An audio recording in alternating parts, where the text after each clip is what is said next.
Hello viewers, কি অবস্থা? কেমন আছেন সবাই? আশা করি সবাই অনেক অনেক ভালো আছেন।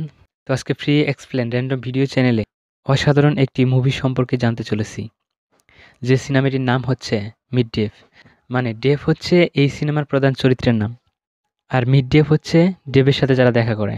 তো যাই হোক, আমরা এই সিনেমার শুরুতে একটি আলোকিত বস্তু পৃথিবীর দিকে আসতে দেখি। সেটা নিউ ইয়র্কের একটি ছোট্ট ছেলে জোশ তার টেলিস্কোপ দিয়ে দেখছিল। আর সেই বলটি দ্রুত ওই ছেলেটির ঘরেই পানি ভরা পাত্রে এসে পড়ে। আর দ্রুতই ওই পাত্রের সব পানি শুষে নিতে থাকে। তা দেখে জোশ খুব অবাক হয়ে যায়। এখানে বলে রাখি, পাথরটির পাওয়ার ছিল যত বেশি পানি হোক না কেন সব পানি পাথরটি শুষে নিতে পারবে।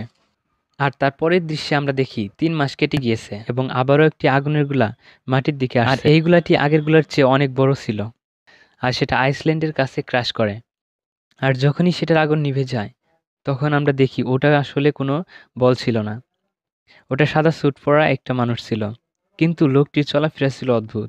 আর লোকটা চলতে চলতে সিটির মধ্যে প্রবেশ করে। আর সবাই তাকে অদ্ভুতভাবে দেখতে থাকে, কারণ তার চলাফেরা ছিল অদ্ভুত রকম, কেমন যেন রোবোটিক রোবোটিক। তো ওই লোকটি রোড ক্রস করার সময় একটি গাড়ির সাথে ধাক্কা লাগে, কিন্তু তার কিছুই হয় না। শুধুমাত্র অদ্ভুতভাবে তার ডান পাটা বেঁকে যায় বা মচকে যায়। এরপর যখন গাড়ির ড্রাইভার তাকে উদ্ধার করার জন্য বাইরে আসে, ততক্ষণে লোকটি গায়েব হয়ে যায়। আর এরপর সে হাঁটতে হাঁটতে একটি নির্জন জায়গায় এসে দাঁড়িয়ে পড়ে। আর তখন আমরা সবাই অবাক হয়ে যাই। তার কান গেটের মতো ওপেন হয়।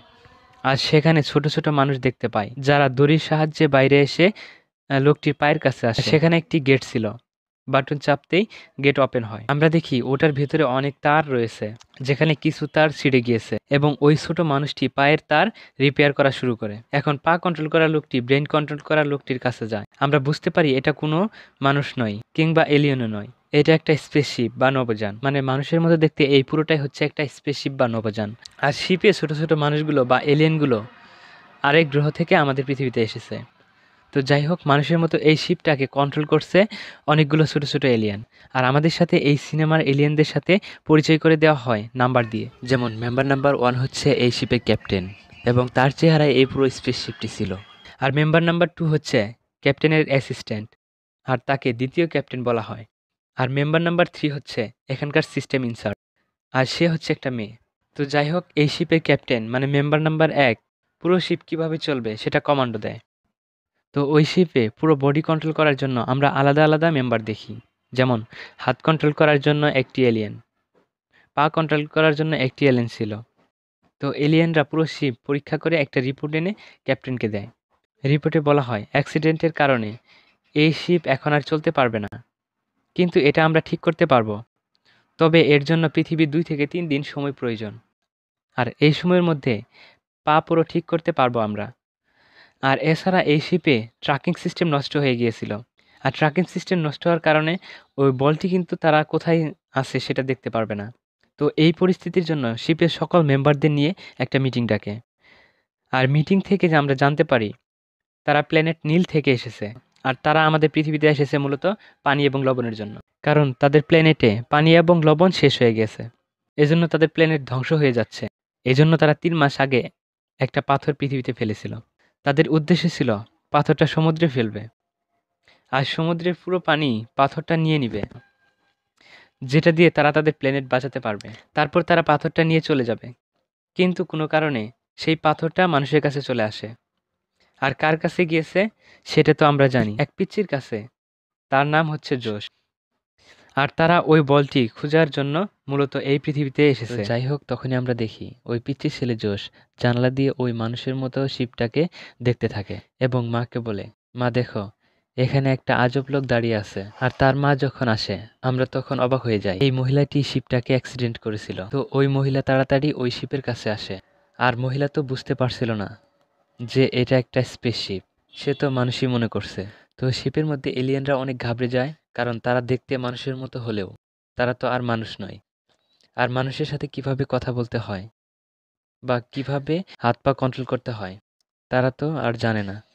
মানে মানুষের আচরণ সম্পর্কে তাদের কোনো ধারণাই নেই। তো মানুষের সাথে কিভাবে কথা বলতে হবে এটার জন্য তারা গুগলের সাহায্য নেয় বা ইন্টারনেটের সাহায্য নেয়, যাতে করে তারা মানুষের আচরণ সম্পর্কে জানতে পারবে। তো এবার প্রথমবারের মতো ওই শিপের ক্যাপ্টেন মানুষের মতো কথা বলার ট্রাই করে। অন্যদিকে আমরা কয়েকটা পুলিশ অফিসারকে দেখি, যেখানে ওই শিপটা ক্র্যাশ করেছিল সেখানে ইনভেস্টিগেশন করছে। তারা ক্র্যাশের জায়গায় তদন্ত করে দেখতে পায় একটা মানুষের ফেসের মতো ছাপ। তারা কিছুতেই বুঝতে পারে না একটা ক্র্যাশের জায়গায় মানুষের ফেসের মতো ছাপ কেন। তারা সেই মানুষটিকে খুঁজে বের করার সিদ্ধান্ত নেয়।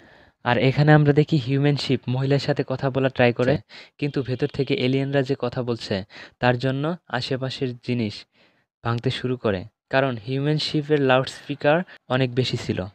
তারপর তারা বুঝতে পারে এবং অ্যাডজাস্ট করে। তারপর সাউন্ড স্বাভাবিক হয় এবং শিব বলে আই এম ওকে। তারপর মহিলাটি জোশকে স্কুলে পাঠিয়ে দিয়ে শিবকে তার বাড়িতে ইনভাইট করে। তো শিপের ক্যাপ্টেন মহিলাটির সাথে কথা বলতে বলতে নিজেকে ডেভ নামে পরিচয় দেয়। আর মানুষের নাম যে ডেভ হতে পারে এই তথ্যটি তারা গুগল থেকে এইমাত্র সার্চ করে পেয়েছে। তো ডেভের নামে মূলত এই সিনেমাটির নাম ডেভ হয়েছে। তো যাই হোক, ডেভের চোখ দিয়ে শিপের মেম্বাররা জোশের একটি ছবি দেখে আর সেখানে তাদের হারিয়ে যাওয়া বলটি দেখতে পায়, যেটার জন্য তারা এখানে এসেছে। তো এরপর ক্যাপ্টেন ওই বলটি সম্পর্কে জিজ্ঞেস করে আর জোশের মা বলে জোশ ওটা নিয়ে সায়েন্স ফিকশনে গিয়েছিল। তো যাই হোক, শিপের ভেতরের লোকজন জোশের সাথে মিট করতে চায়, কারণ ওর কাছে যেহেতু পাথরটা রয়েছে, ওই পাথরটা পেয়ে গেলে তাদের ঝামেলা শেষ। এরপর জোশের মাকে একটা অজুহাত দেখিয়ে তারা সেখান থেকে বের হয়। আর এখানে ডেভের মুভমেন্ট নাম্বার 2 কন্ট্রোল করছিল। তার কথা শুনে আমরা বুঝতে পারি মানুষের উপর তার প্রচুর রাগ, কারণ এখানে কেউ কোনো রুলস ফলো করে না, কোনো রেজলিউশন নেই এবং সবাই স্বার্থপর। তো যাই হোক, নাম্বার 2 এর ব্যবহার ক্যাপ্টেনের কাছে খুব খারাপ লাগে, তাই সে নাম্বার 2 এর উপর একজন ডক্টরকে নজরদারি রাখতে বলে। তো যাই হোক, এরপর ডেভ যখন একটি পার্ক দিয়ে যাচ্ছিল তখন সব বাচ্চারা তার পোশাক দেখে আইসক্রিম বিক্রেতা ভাবছিল, তাই ক্যাপ্টেন ভাবে স্পেসশিপের পোশাক পরিবর্তন করা দরকার। এরপর তারা একটি মলে যায় আর সেখানে পোশাক কেনার জন্য তাদের টাকার প্রয়োজন ছিল, আর সেজন্য তার হাতে লাগানো একটা সেন্সরের সাহায্যে টাকা স্ক্যান করে এবং ড্রেসিং রুমে গিয়ে তাদের শরীর থেকে সেম টাকা প্রিন্ট করে। টাকা প্রিন্ট করার সময় আমরা কিছু হাস্যকর সিন দেখতে পাই। তো যাই হোক, ডেভ জোশের স্কুলে যায় আর সেখানে প্রিন্সিপাল তাকে মনে করে নতুন টিচার এসেছে এবং ক্লাস নেওয়ার জন্য পাঠায়। ডেভ জোশকে ক্লাসের বাইরে নিয়ে এসে জিজ্ঞেস করে বলটি কোথায়। তখন জোশ বলে ক্লাসের কিছু খারাপ ছেলেরা তার কাছ থেকে বলটি ছিনিয়ে নিয়েছে। এরপর জোশ ডেভকে সেই ছেলেদের বাড়িতে নিয়ে যায়, সেখানে সেই ছেলেটিকে পাওয়া যায় না। আর তারপর ডেভ জোশের সাথে বাড়িতে ফিরে আসে। তো জোশের সাথে আমরা দেখি ডেভ গেম খেলছে এবং অনেক ভালো সময় পার করছে। আর তখনই জোশের মা রাতে ডিনার খাওয়ার জন্য ইনভাইট করে। আর তাছাড়া ডেভ বা শিফটি এরকম কিছু চাচ্ছিল, কারণ বাইরে এখন তাদের জন্য বিপজ্জনক। একে তো তাদের মেশিনটির একটু প্রবলেম রয়েছে। তো এখন আমরা ক্রু মেম্বার 4কে দেখি, যে একজন ইঞ্জিনিয়ার ছিল। সে ক্যাপ্টেনকে বলে আমরা যত সময় বাড়িতে থাকবো তত সময় কিন্তু চার্জ 1% করে কমতে থাকবে, আর আমাদের মিশন শেষ হওয়ার আগে যদি চার্জ শেষ হয়ে যায় তাহলে কিন্তু আমরা বিপদে পড়ব। কিন্তু ক্যাপ্টেন এ কথা ইগনোর করে। আসলে ক্যাপ্টেন মানুষের সঙ্গ পছন্দ করছিল। তো যাই হোক, এরপর খাবার খাওয়ার পরে তারা ডেভকে নিজেদের বাড়ি দেখাচ্ছিল। এখানে একটা পেন্টিং দেখতে পায়, যেটা দেখে ডেভ অনেক প্রশংসা করে। আর তখন মহিলাটি বলে এই পেন্টিংটি একসাথে আবেগ এবং ভালোবাসা প্রকাশ করে। আর ডেভ তাকে বলে আমরা আবেগ এবং ভালোবাসা সম্পর্কে কিভাবে জানবো। আর এর উত্তরে জোশের মা উত্তর দেয় এটা কেউ জানতে পারে না, এটা তোমার ভিতর থেকে একটা ফিল আসবে। এটা শুনে ডেভ প্রথমে অবাক হয়, এরপর সে এখান থেকে চলে যায়। আর এরপর আমরা দেখি ডেভের তো আর বাড়ি নেই, সে রাস্তায় রাত কাটানোর সিদ্ধান্ত নেয়। রাস্তার একটি লোক তার ঠান্ডা থেকে বাঁচার জন্য তাকে একটা চাদর পরিয়ে দেয়। আর ডেভ বা এই স্পেসশিপের প্রধান ক্যাপ্টেন খুবই ইমপ্রেস হয়ে যায় যে মানুষ কতটা দয়ালু। এখানে সব এলিয়েন বুঝতে পারে মানুষরা ওদের চেয়ে মানবিকতার দিক দিয়ে অনেক বেশি অ্যাডভান্স। তো এরপর তারা শিপটা এখানে বন্ধ করে দেয় এক রাতের জন্য, মানে শিপটা ঘুমিয়ে পড়ে আর কি। তো এই শিপের ভিতরে আমরা দেখি শিপের যে 4 নাম্বার ক্যাপ্টেন, মানে যে ইঞ্জিনিয়ার, সে 1 নাম্বার ক্যাপ্টেনকে বলে আমাদের শিপের মধ্যে কিন্তু ক্রুদের মধ্যে ঝামেলা চলছে, মানে কোনো কানাঘুষা চলছে।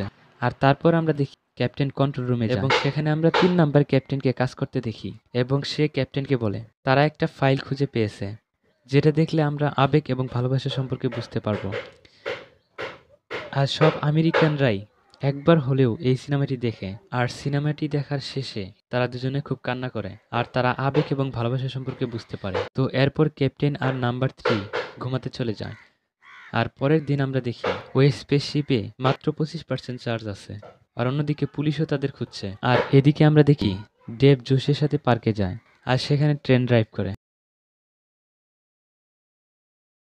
তারপর হটডগ ইটিং কম্পিটিশনে পার্টিসিপেট, আর কম্পিটিশনে ডেভ জিতে যাওয়ার পর টয়টা তারা জোশের মাকে গিফট করে। মানে তারা মিশন বাদ দিয়ে এখন তারা মানুষের সাথে বেশি সময়